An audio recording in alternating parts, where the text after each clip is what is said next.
My husband claimed his work wife was an upgrade, so I let him find out if she was worth it. For 8 years, Brandon worked late with Natalie, his colleague in the architecture firm. They had inside jokes I didn't understand. They texted during our date nights. She knew his coffee order better than I did. When I'd ask about her, he'd roll his eyes and say I was being insecure, that she was just a friend, that I was reading too much into their professional relationship. Then came his birthday dinner. I'd made reservations at the Italian place where he proposed. I wore the dress he used to love, but 30 minutes before we were supposed to leave, he got a call. Natalie needed help with a presentation. He looked at me with those apologetic eyes I'd seen 1,000 times. "This is really important for my career," he said. "I'll make it up to you." I watched him leave, still wearing his good cologne, the cologne I'd bought him. That's when something inside me just stopped caring. I canceled the reservation, opened a bottle of wine, and started thinking clearly for the first time in years. The late nights, the changed passwords, the way he showered immediately after coming home, the receipts for restaurants I'd never been to, the distance that had grown between us until we were basically roommates who occasionally had awkward, obligatory intimacy. The next morning, I told him I wanted to separate. He was shocked, actually stammered that he didn't understand where this was coming from. "I'm giving you what you clearly want," I said calmly. "Freedom to pursue your connection with Natalie without me in the way." He insisted there was nothing going on, that I was being dramatic and throwing away our marriage over nothing. So I handed him the folder. Inside were phone records showing hundreds of texts, credit card statements for hotels during business trips, screenshots from his cloud storage that synced to the iPad he forgot I could access, photos of them at bars, her hand on his chest, an email chain discussing how much longer he'd stay with his boring wife. His face went pale, then red. Then he started bargaining. It was just emotional. Nothing physical really happened. "She pursued me. I was weak, but I love you." All the greatest hits of a cheating spouse facing consequences. I let him finish. Then I told him to pack a bag and stay with Natalie since she was clearly the upgrade he'd been wanting. He moved into her apartment that week. I changed the locks and filed for separation. His family called me cold and unforgiving. His mother said every marriage has rough patches and I was giving up too easily. But I was done. Done crying over someone who'd checked out years ago. For the first month, he'd text periodically, asking how I was, saying he missed our life together. I never responded. Then the texts changed tone. Natalie wasn't what he thought she'd be. Living together was harder than the fantasy. She was demanding and jealous. She went through his phone constantly because if he'd cheat with her, he'd cheat on her. The irony was apparently lost on him. 6 months into the separation, my lawyer called. Brandon wanted to reconcile. He'd ended things with Natalie. He realized he'd made the biggest mistake of his life. I told my lawyer to proceed with the dissolution. Brandon showed up at my door unannounced, looking terrible. He cried on my doorstep, begging for another chance, saying Natalie had shown her true colors and he finally understood what he'd lost. I felt nothing. No satisfaction, no anger, just empty observation of a man I used to know. I closed the door and went back to my new life. I'd started painting again, joined a hiking group, made friends who actually cared about my thoughts and feelings. That's when my phone rang at 2 a.m. It was Natalie. Her voice was shaking. "You need to know something about your husband," she said. "What Brandon didn't tell you is that I'm not the first. There were 3 others before me." She'd found messages on his laptop. But there was something else. Something about our finances that I needed to check immediately. Something Brandon had been hiding that would change everything I thought I knew about our marriage. I sat up in bed, my heart pounding. "What are you talking about?" I asked, though part of me already knew this conversation was going to destroy whatever peace I'd managed to build. "The money," Natalie said. "All those business trips? The hotels? He wasn't just cheating, he was embezzling from the firm, and he put everything in your name." My stomach dropped.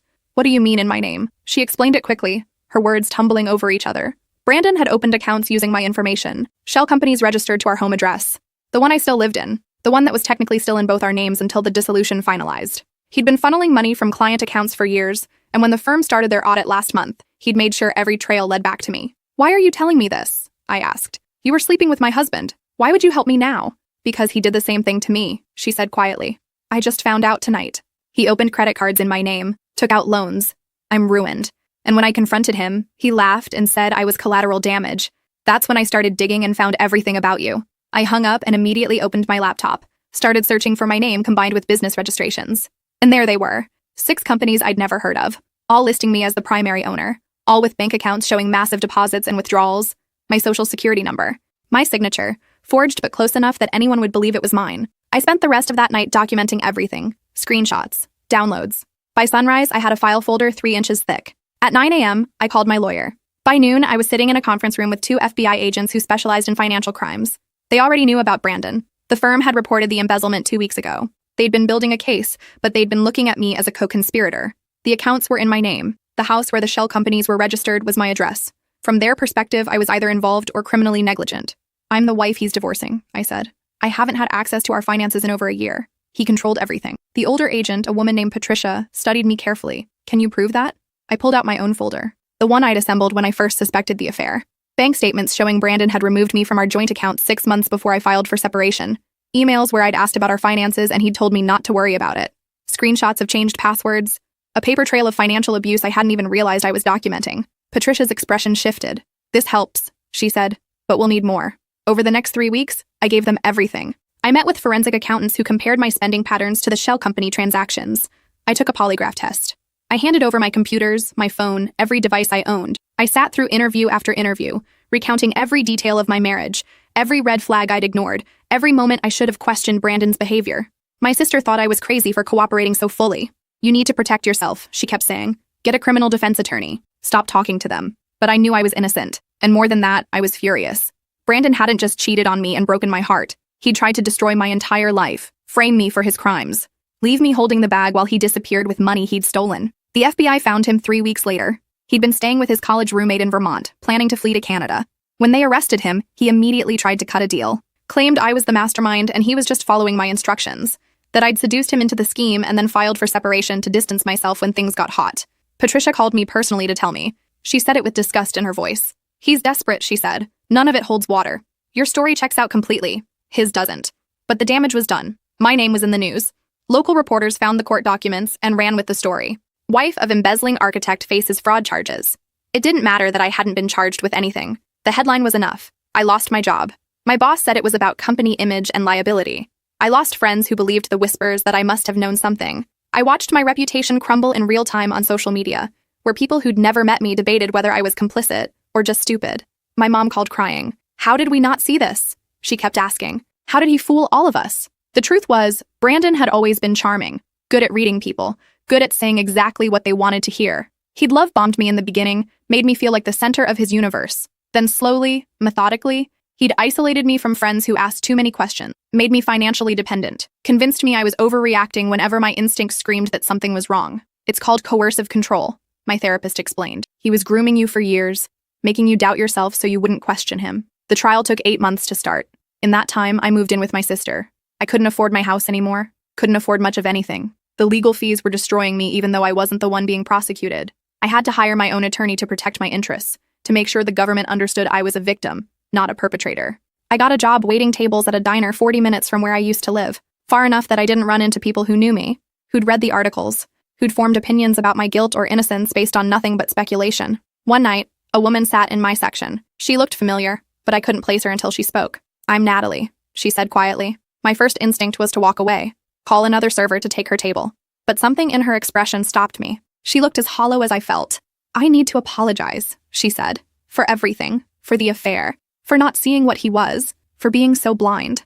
I poured her coffee and sat down across from her. We weren't supposed to fraternize with customers, but my manager was in the back and I didn't care anymore about rules that seemed meaningless in the scope of what I'd been through. He told me you were cold, Natalie said, that you didn't understand him, that the marriage had been dead for years and you were just going through the motions. She laughed bitterly. I believed him because I wanted to, because it made what we were doing feel less wrong. Did he steal from you? I asked. She nodded. Cleaned out my savings, took out credit cards and maxed them out. My credit score is destroyed. I'm filing for bankruptcy. She looked up at me with tears in her eyes. But at least I'm not facing federal prison. What he tried to do to you is so much worse. We talked for 2 hours, compared notes. Realized Brandon had been playing us both, telling each of us different lies, carefully managing his double life with the precision he used in his architecture work, constructing a facade that looked perfect from the outside while the foundation was completely rotten. Before she left, Natalie gave me a USB drive. I found more, she said. Emails he deleted, but I recovered. Recordings from his laptop. Evidence that might help your case.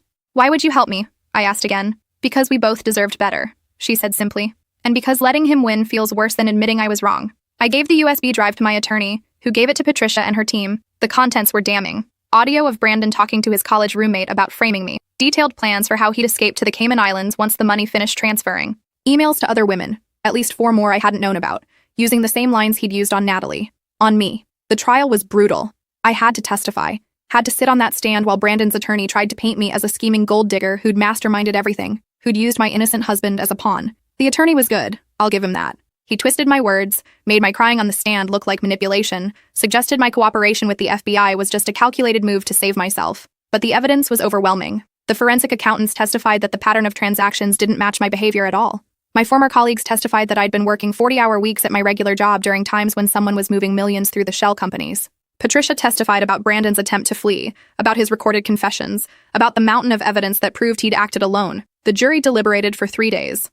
When they came back, Brandon was convicted on 18 counts of fraud, embezzlement, and identity theft. The judge sentenced him to 15 years in federal prison. I should have felt relief, vindication, but mostly I just felt tired of fighting, tired of explaining, tired of carrying the weight of someone else's crimes on my shoulders. The media coverage after the verdict was different.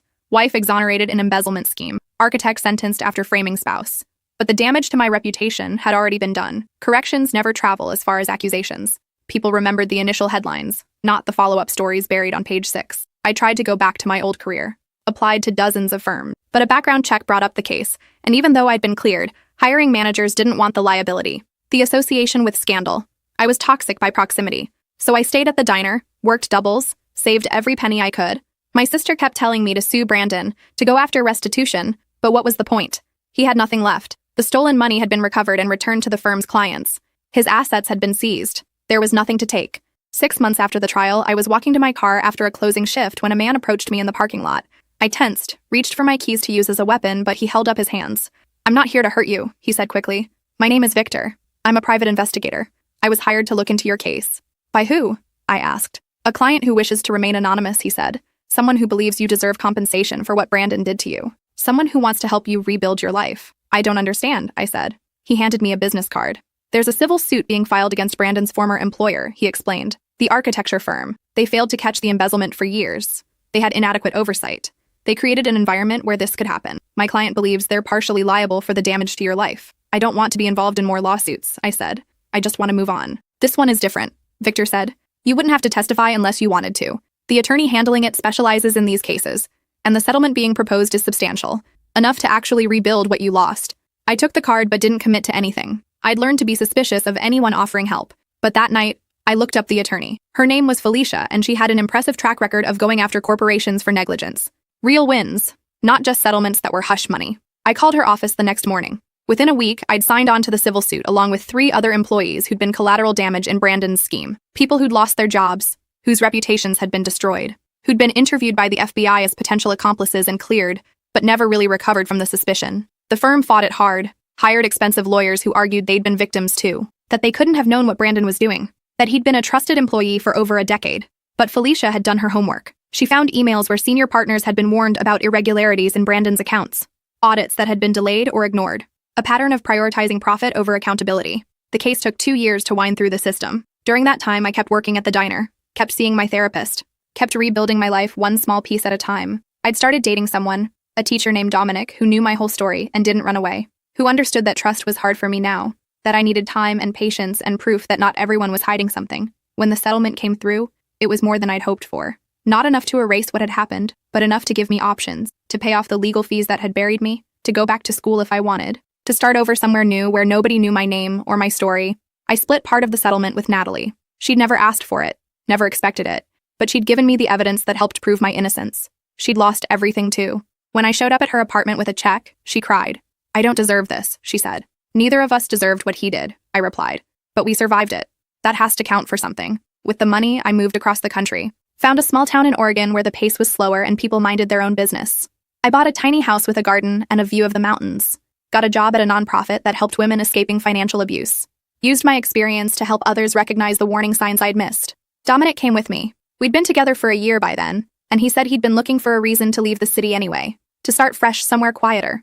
We didn't get married. I wasn't ready for that. Might never be ready for that again. But we built something stable, something honest, something that felt nothing like what I'd had with Brandon. I thought about Brandon sometimes, wondered if he understood the magnitude of what he'd destroyed, if he felt any remorse sitting in his prison cell. My therapist said it didn't matter, that he was likely a narcissist who would always see himself as the victim, who would blame me and Natalie and the firm and anyone else he could think of, rather than taking responsibility for his own choices.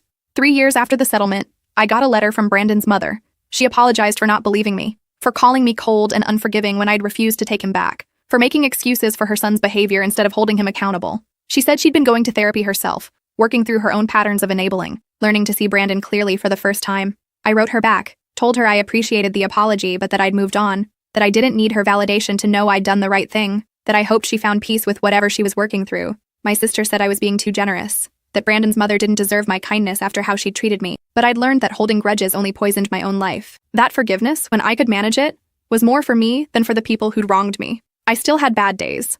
Days when I'd see a man who looked like Brandon from behind and my heart would race. Days when I'd check my credit report obsessively, terrified I'd find some new debt he'd managed to saddle me with from prison. Days when I'd wake up from nightmares where I was the one behind bars, where no one believed me, where I'd lost everything and everyone I loved. But those days became less frequent, and I had good days too. Days when I'd work with a client who reminded me of myself, scared and confused and convinced her life was over, and I'd help her see a path forward. Days when Dominic would make me laugh so hard, I'd forget to be guarded. Days when I'd sit in my garden and realize I was genuinely happy for the first time in years. I'd started painting again, like I had during those first months after Brandon moved out. But now my paintings were different, brighter, less about processing pain and more about documenting beauty. I'd set up a small studio in my spare bedroom and would lose hours at a time there, working on canvases that captured the Oregon landscape, the mountains, the forests, the way light hit the ocean at sunset. One of my pieces was selected for a local gallery show. At the opening, a woman approached me and said my work had moved her, that she could see the journey in it, the darkness I'd come from and the light I'd found. She bought 3 paintings and commissioned a 4th. It wasn't about the money, though that helped. It was about creating something meaningful from the wreckage, about transforming pain into something beautiful. I'd reconnected with friends I'd lost during the trial, people who'd believed the headlines and distanced themselves. Some apologized, some didn't. I accepted the apologies that came and made peace with the ones that didn't.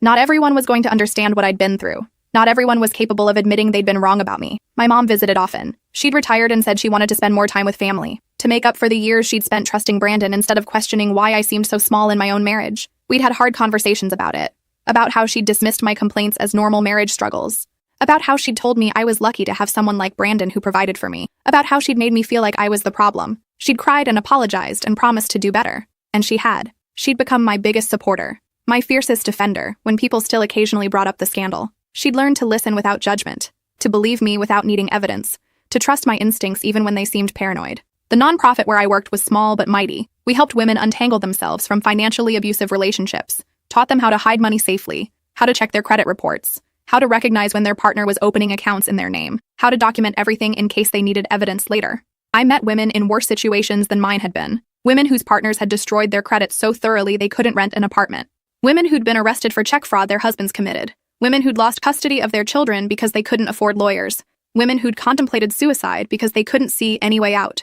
Every story broke my heart, and every story reminded me why I'd survived, why I'd fought so hard to clear my name, so I could help others do the same. One woman, Grace, reminded me so much of myself. She was married to a financial advisor who controlled every penny, who told her she was too stupid to understand money, who'd convinced her family that she was irresponsible with spending, when really he was the one draining their accounts. She'd finally found the courage to leave, but discovered he'd opened credit cards in her name and maxed them out. Her credit score was in the 400s. She couldn't get approved for anything. We worked together for months. I taught her how to dispute fraudulent accounts, how to file police reports, how to navigate the legal system, how to rebuild from nothing. She stayed in our emergency housing while she got on her feet, got a job at a call center, started taking classes at community college. Slowly, painfully, she rebuilt her life. The day she signed a lease on her own apartment, she brought me flowers and a card. Inside, she'd written, "You showed me it was possible to survive this. Thank you for not giving up on me when I'd given up on myself." I kept that card on my desk. On the hard days, when I questioned whether any of this made a difference,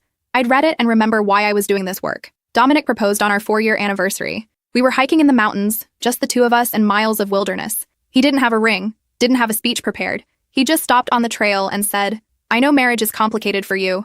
I know you might never want to do it again, but I need you to know that I'd marry you tomorrow if you'd have me. Not because I need a piece of paper to prove we're committed, but because I want to stand in front of our people and promise to choose you every single day for the rest of my life." I cried, not the scared, desperate tears from my marriage to Brandon, but tears of gratitude, of being seen and known and loved anyway, of having someone who understood that my hesitation wasn't about him, but about what I'd survived. "I'm not ready," I told him honestly, "but ask me again in a year." He smiled. "I'll ask you every year until you're ready," he said, "and if you're never ready, that's okay too. I'm not going anywhere." We didn't get married that year, or the next. But eventually, 5 years after Brandon went to prison, I woke up one morning and realized I wanted to marry Dominic. Not because I needed the security or the validation, but because I wanted to celebrate what we'd built together. I wanted the ceremony, the declaration, the choice. We got married in our backyard with 30 people watching. My sister was my maid of honor. My mom cried through the whole ceremony. Natalie came, which surprised me, but we'd become unlikely friends through our shared trauma. She'd rebuilt her life too, started her own consulting business, was dating someone who treated her well. During the reception, Felicia, my attorney from the civil suit, pulled me aside. "I heard you're getting married," she said. "I wanted to give you something." She handed me an envelope. Inside was a letter from the architecture firm's insurance company. They were finally closing the case, admitting full liability, issuing a public apology for their role in what had happened to me. "It won't change anything," Felicia said, "but I thought you'd want to know." They finally said the words. I read the letter twice. The apology was corporate and carefully worded by lawyers, but it was there. An acknowledgement that they'd failed in their oversight, that their negligence had contributed to the destruction of my life, that they took responsibility. "Thank you," I told Felicia, "for fighting for me when I was too tired to fight for myself." She hugged me. "That's what I'm here for," she said. "To fight for people who deserve justice but have been beaten down too badly to demand it themselves." Brandon became eligible for parole after serving 10 years. The parole board invited me to submit a victim impact statement. I struggled with what to say. Part of me wanted to write pages about the damage he'd caused, the years I'd lost, the reputation I'd had to rebuild from scratch, the nightmares I still had occasionally, the way I still flinched when someone raised their voice or questioned my judgment. But another part of me didn't want to give him any more of my energy, didn't want him to know he still had power over me in any way. In the end, I wrote 3 paragraphs. I explained factually what his actions had cost me, the jobs I'd lost, the legal fees, the years of therapy, the relationships that had crumbled under the weight of his lies. I didn't beg them to deny his parole. I just laid out the facts and let them decide. The parole board denied his request. He'd have to serve his full sentence. When the notification came, I felt nothing. No triumph, no satisfaction, just a quiet acknowledgement that justice, imperfect as it was, had been served. Dominic asked if I wanted to celebrate, open a bottle of wine, mark the occasion somehow. But I didn't want to celebrate Brandon's continued imprisonment. I wanted to celebrate my freedom from him, the life I'd built that had nothing to do with him at all. So instead, we went to dinner at our favorite restaurant, talked about plans to renovate the kitchen, about the garden we wanted to plant in the spring, about whether we were ready to think about kids or if we wanted to keep traveling for a few more years. Normal conversations about a normal life, the kind of life I'd once thought I'd never have again. I was 39 years old. I'd lost my 30s to Brandon's betrayal and the aftermath, but I had my 40s stretched out ahead of me. And for the first time in a long time, I was excited about the future, about who I was becoming, about the possibilities that existed now that I'd learned to trust myself again. The nonprofit where I worked expanded. We opened a second location in a neighboring town, hired more counselors, developed partnerships with law firms that would take our clients' cases pro bono. I became the director, which meant less direct client work but more strategic planning, more figuring out how to help women at scale. We started a program where women who'd successfully rebuilt their lives after financial abuse would mentor new clients. Grace was one of our first mentors. She'd graduated from community college and was working as a paralegal now. Had her own apartment, her own car, her own life that nobody controlled but her. Watching her help other women find their strength reminded me why all of it had been worth it. The pain, the fight, the years of rebuilding. Because I'd come out the other side not just surviving but thriving, and that gave other women hope that they could do the same. I'd written a book about my experience, changed names and details to protect privacy, but told the story honestly, about the red flags I'd missed, the ways Brandon had manipulated me, the legal nightmare of being framed, the long road to rebuilding. My attorney had been skeptical about publishing it, worried it would reopen old wounds or invite fresh scrutiny, but the book did the opposite. It connected me with thousands of women who'd been through similar experiences, who'd been financially abused or framed or gaslit into doubting their own reality, who'd fought to clear their names and rebuild their lives.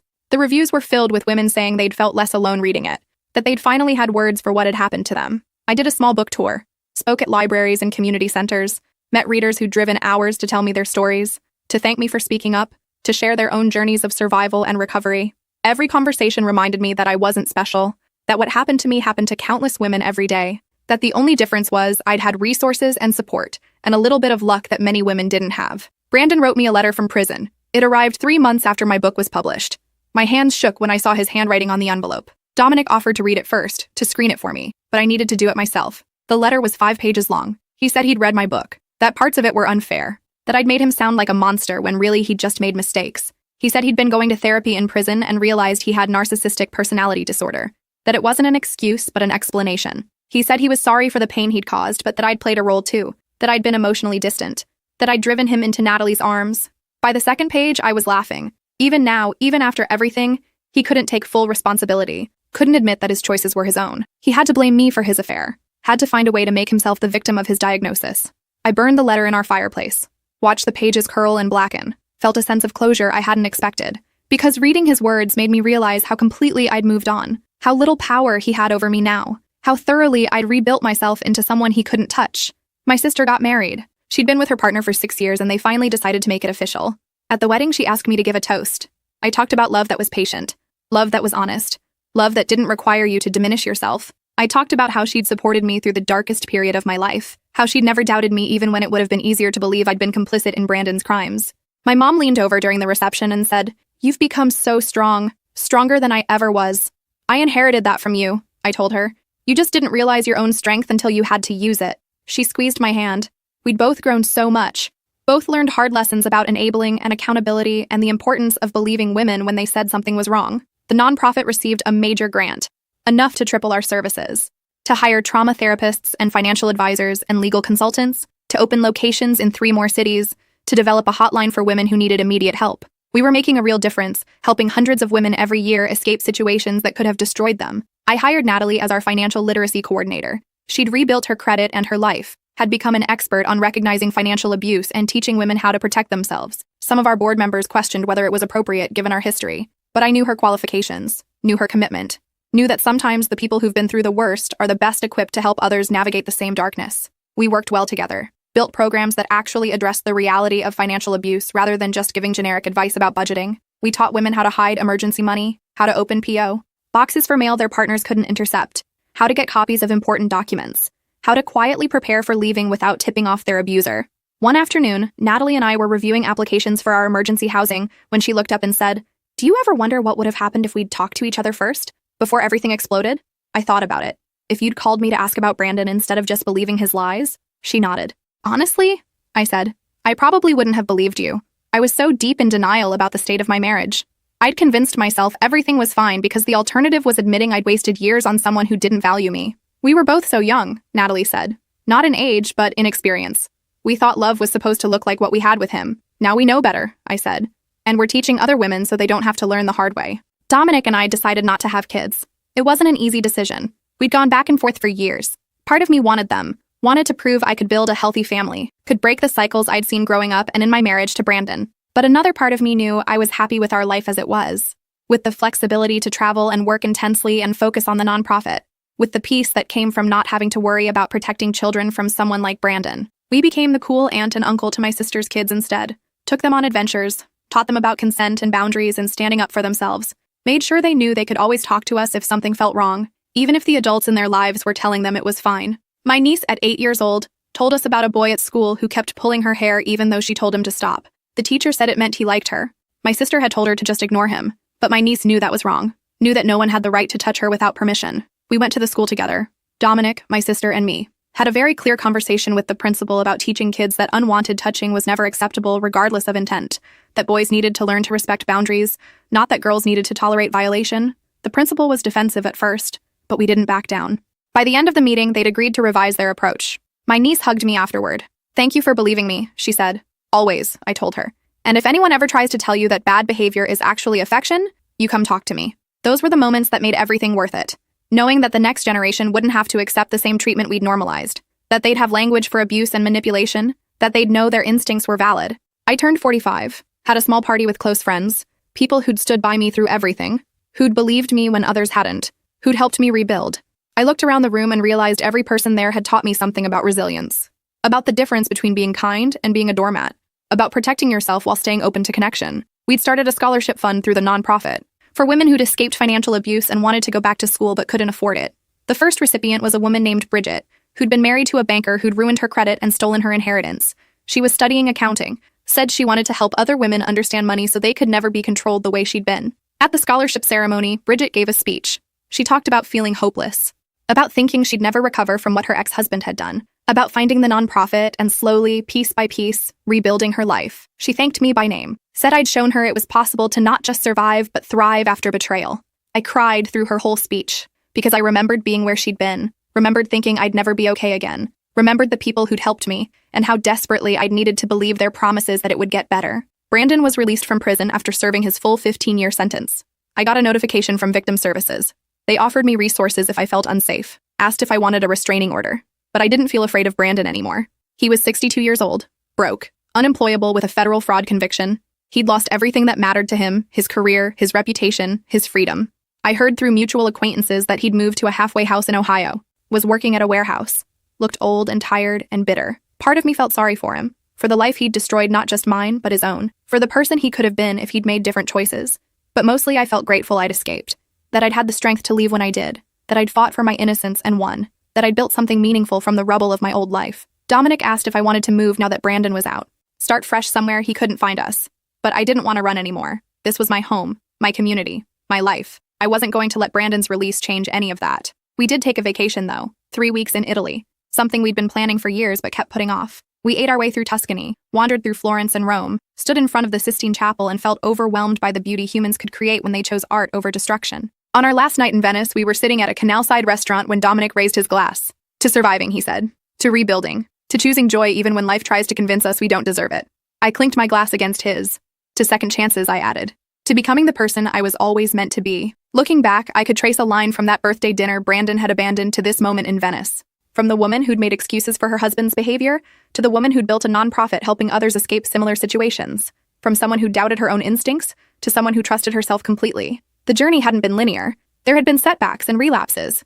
Days when I'd slipped back into old patterns of self-doubt. Days when I'd wondered if I'd been too harsh on Brandon, if I should have tried harder to make the marriage work. But those days became fewer and farther between, and I'd learned to recognize them for what they were. Echoes of trauma, not truth. The nonprofit celebrated its 10th anniversary. We'd helped over 3,000 women in that decade. 3,000 women who might have stayed in abusive situations, who might have been destroyed by their partner's financial crimes, who might have given up on themselves. Instead, they'd found us, and we'd helped them find their way back to themselves. At the anniversary gala, we honored women who'd gone through our program and were now thriving. Grace was there, now a practicing attorney who specialized in family law. Bridget, who'd started her own accounting firm.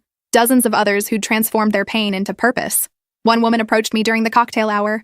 "You probably don't remember me," she said, "but I came to the nonprofit 6 years ago. My husband had stolen my identity and opened accounts in my name. I was facing bankruptcy and potential fraud charges. You helped me navigate the legal system, helped me prove my innocence." I remembered her. Melody. She'd been terrified when she first came in, convinced her life was over. "Look at you now," I said, taking in her confident posture, her warm smile. "I'm a CPA," she said. "I specialize in helping women organize their finances. I teach classes on financial literacy at the community college, and I volunteer here twice a month." She grabbed my hand. "You saved my life. I need you to know that." "We saved each other," I told her, "because sharing your story helped other women see they weren't alone. That was the truth of it. We were all saving each other, creating a web of support that caught women when they fell. That helped them climb back up. That showed them they deserved better than what they'd been accepting." My mom passed away when I was 50. It was sudden, a heart attack she didn't survive. At her funeral, I spoke about how she'd changed in her later years, how she'd learned to believe women, to question authority, to stand up for what was right even when it was uncomfortable. She'd become a volunteer at the nonprofit, had helped dozens of women find the courage to leave, had used her own experience enabling Brandon to help other mothers recognize when they were making the same mistakes. Her legacy wasn't the years she'd spent doubting me. It was the years she'd spent making amends, doing the work to understand how she'd failed me and committing to doing better. I inherited a small amount of money from her estate, used it to create a fund at the nonprofit for older women escaping abuse. Because financial abuse doesn't just affect young women, it affects women at every age. Women who've been married for 40 years and discover their husband has been draining their retirement. Women who've sacrificed their careers to raise children and find themselves penniless in their 60s. My mom would have loved that her legacy was helping those women, making sure they knew it was never too late to choose themselves. Dominic and I bought a cabin in the mountains, a place to escape to on weekends, to disconnect from the weight of other people's trauma and reconnect with each other. We'd hike for hours without seeing another person, sit by the fire at night and talk about everything and nothing. Remember what it felt like to be just two people who loved each other, not crusaders or advocates or survivors, but simply ourselves. Those weekends recharged me, reminded me why I was doing this work, because everyone deserved to feel this kind of peace, this kind of safety, this kind of joy that came from being with someone who saw all of you and loved you anyway. The nonprofit started getting national attention. We were featured in magazines and news programs, asked to consult on policy about financial abuse, invited to speak at conferences about best practices. What had started as a small organization helping local women had grown into something much larger. But I tried to stay grounded, to remember that behind every statistic was a real woman, a real story, real pain that needed to be honored, not exploited for headlines or funding. We turned down opportunities that felt like trauma porn, that wanted to sensationalize suffering rather than highlight solutions. I was offered a book deal for a second memoir, this one about building the nonprofit, about the women I'd helped and who'd helped me, but I wasn't sure I wanted to write it. Wasn't sure I wanted to revisit all those stories, package them into neat chapters with lessons learned. Life wasn't that clean, recovery wasn't that linear, and some stories belonged to the women who'd lived them, not to me to retell. Instead, I started a podcast, invited women to tell their own stories in their own words, created a platform where they could share what had happened to them and what they'd learned, where they could help other women without needing me as a filter. The podcast became wildly popular. Women listened while doing dishes or commuting to work, found solidarity in hearing others' experiences, learned that they weren't crazy for feeling like something was wrong, gained language for what was happening to them, found courage to leave or fight or protect themselves. I still got messages sometimes from people who'd followed Brandon's case, who remembered the headlines, who wanted to know how I'd moved on, how I'd forgiven, how I'd learned to trust again. I told them the truth, that I hadn't forgiven Brandon and probably never would, that forgiveness wasn't required for healing, that some betrayals were too deep, too calculated, too destructive to forgive, but that I'd forgiven myself for missing the red flags, for staying too long, for believing his lies. That self-forgiveness had been the key to everything else, and I told them that trust was something I rebuilt slowly, with people who earned it, who showed up consistently, who admitted when they were wrong, who respected my boundaries, who understood that trust, once broken, required patient, deliberate reconstruction. Dominic had earned my trust over years, through small moments of consistency, through respecting my no's, through being exactly who he said he was, through never making me feel like my caution was unreasonable or my past was something I needed to just get over. That's what real love looked like. Not the love bombing Brandon had done in the beginning, not the grand gestures meant to overwhelm judgment, but quiet, steady, reliable presence. Someone who showed up even when it wasn't exciting, who chose me even when I was difficult, who loved me not despite my damage but including it, because it was part of who I was. I turned 55. At my birthday party, surrounded by friends and family, I looked around and felt overwhelmed with gratitude. Not gratitude for what had happened to me, but gratitude for what I'd built from it, for the people who'd stood by me, for the work that gave my life meaning, for the peace I'd found after years of chaos. My sister gave a toast. She talked about watching me survive something that should have destroyed me, about how proud she was of the person I'd become, about how I'd taught her what real strength looked like. I'm not strong, I told her later. I just didn't have any other choice but to keep going. That's what strength is, she said. Keeping going when stopping would be easier. The nonprofit expanded internationally. We partnered with organizations in other countries to adapt our model. Financial abuse looked different in different cultures, but the core patterns were the same: control, isolation, dependence, fear, and the solutions were similar too: education, resources, community, hope. I traveled to Kenya and sat with women who'd escaped marriages where their husbands had sold their land without permission, to India and talked with women whose in-laws had stolen their jewelry and inheritance, to Brazil and learned from women who'd been forced into debt by partners who'd forged their signatures. Every conversation reminded me that what I'd experienced was part of a global pattern, that Brandon wasn't an anomaly but a type, that financial abuse was a weapon used against women everywhere, and that women everywhere were fighting back, were finding ways to protect themselves and each other, were refusing to accept that this was just how things had to be. I brought those lessons back to our work in the US, adapted our programs based on what I'd learned, hired staff from diverse backgrounds who could serve communities we'd been missing, made sure our materials were available in multiple languages, trained advocates who understood the specific challenges faced by immigrant women, women of color, disabled women, queer women, because financial abuse didn't discriminate. It happened across every demographic. But the resources available and the systems that were supposed to protect victims weren't equally accessible to everyone. We had to do better, had to make sure every woman who needed help could find it. Brandon died when I was 60. He'd been out of prison for 13 years. I got a call from his sister. She thought I should know. Said he'd never really recovered from prison, had lived in a studio apartment, worked odd jobs, died alone of a heart attack at 77. I felt nothing. No satisfaction, no grief, just a kind of neutral acknowledgement that a chapter of my life was permanently closed. Do you want to come to the funeral? His sister asked. No, I said gently, but I hope you find peace with everything. After I hung up, Dominic asked if I was okay. I am, I said, and I meant it. Brandon's death didn't change anything for me. He'd stopped being relevant to my life decades ago. He was a cautionary tale, a chapter in my book, a story I told to help other women recognize danger. But he wasn't someone I thought about anymore, wasn't someone who had power over my emotions or my choices. That felt like the ultimate victory. Not his death, but my indifference to it. I retired from running the nonprofit when I was 65, stayed on the board, volunteered occasionally, but I handed the daily operations to the next generation of leaders, women who'd been through their own experiences, who brought fresh perspectives and energy, who would carry the work forward in ways I couldn't have imagined. Dominic and I split our time between our house in Oregon and the cabin in the mountains. We traveled more, visited all the places we'd talked about but never made time for, learned to simply be together without the weight of trauma or mission or responsibility. One afternoon, we were sitting on our porch watching the sunset when Dominic said, "Do you have any regrets?" I thought about it. About the years I'd lost to Brandon, about the pain I'd endured, about the version of myself I'd had to leave behind to become who I was now. None, I finally said, because every single thing that happened led me here. And I love here. He smiled and took my hand. Me too, he said. And that was the truth of it. I loved my life. Not because it had been easy or because I'd never been hurt, but because I'd fought for it, had refused to let betrayal or trauma or injustice define me, had chosen again and again to build something beautiful from the ruins.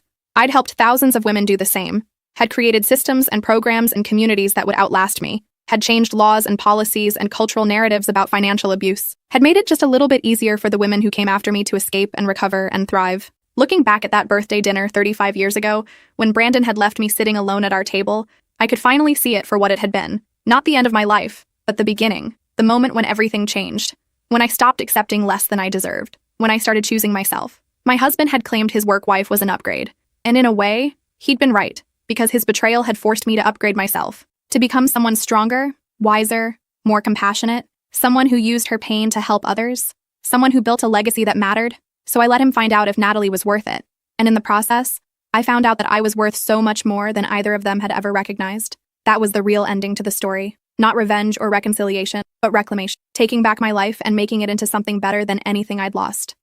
So, how did you like the story? If stories like these truly interest you, then this channel is made just for you. Tell us your thoughts in the comments below. And if you have any story ideas or topics you'd like us to cover next, share them with us. Because even a single comment from you helps us bring more powerful and meaningful stories. We read every single comment, and your support truly means everything to us. If you enjoyed this Reddit-style family drama and revenge story, please like this video, share it with someone who loves real-life stories, and subscribe to our channel, Trail of Revenge, so we can reach 100,000 subscribers together very soon.